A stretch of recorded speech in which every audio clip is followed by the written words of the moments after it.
Welcome back. Restaurants and brewing companies across the country honoring the 13 servicemen and women who died during the terror attack in Afghanistan last week, reserving tables for 13 seats and setting out 13 beers in their memory.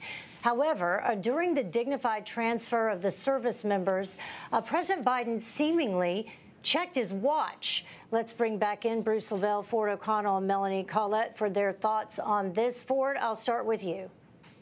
Well, look, the men and women who don the uniform are America's most precious resource. And when they sacrifice their lives to protect our way of life, we can never forget that. But when you look at Joe Biden at Dover yesterday, it's quite clear that that picture is emblematic of how he sees the entire withdrawal. It's an inconvenience for him politically. He just wants to get by it. The reason why this is so chaotic is because he put politics ahead of American lives. And that is shameful. And we have to make sure we get to the bottom of how he screwed this up so badly. Yeah.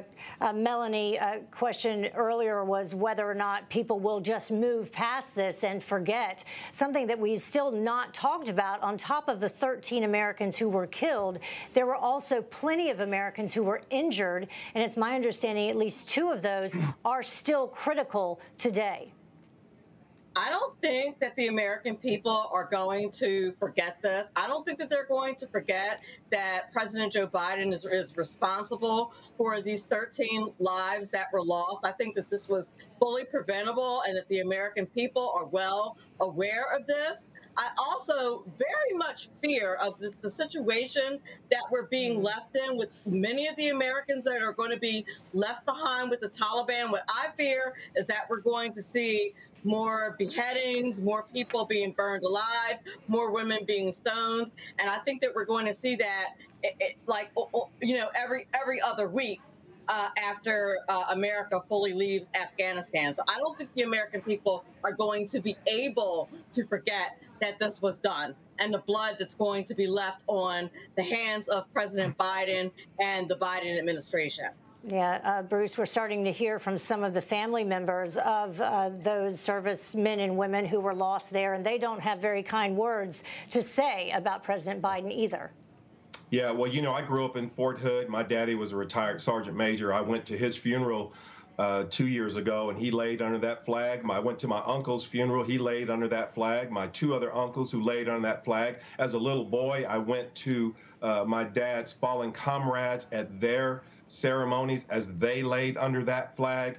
And, you know, this is just a travesty, and it didn't have to be this way. We have history, Heather. We have history from Saigon. We have history from other wars knowing how to pull out, knowing how to have a gradual progression on how we bring our servicemen and our American citizens home, not to mention the billions of dollars of equipment that was left behind. You know, when I saw this equipment left behind, it gave me a bad memory, because I remember the Vietnam where I grew up in it, is watching how they pushed those helicopters off the carriers into the oceans and all the other things. And I'm wondering, you know, where are our Humvees and our air missiles and our tanks and our helicopters? You know, where's our accountability where the Taliban have these very well equipment that they're using right now against our servicemen and God knows what else? You saw the Pentagon press conference today. He doesn't even have a clue of how many citizens are in Afghanistan. He don't know. He don't even know how much equipment is really laying around and what was left behind. This is such a great travesty. And then to have the audacity, this administration as the President Biden did, to go up there and try to spin this back on President Trump. Are you kidding me? You know, I said, you know, Bob and Heather and panel, I said, you know, watch what happens. He's going to try to figure out a way to blame President Trump for this debacle. Yeah, Bob, you know, as I'm sitting there looking at those flag-draped caskets, I'm thinking of, you know, that's why we stand for the flag. And then going back to the images that we saw of women there in Afghanistan lifting their infants up to our American military members just to get their infants to America. We forget about the country that we live in.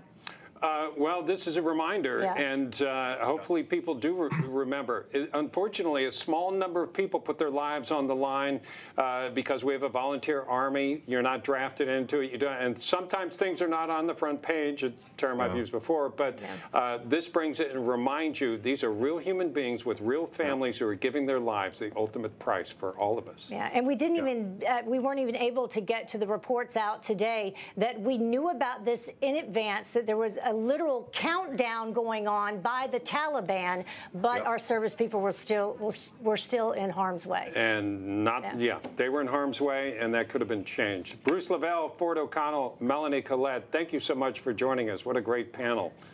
Yeah.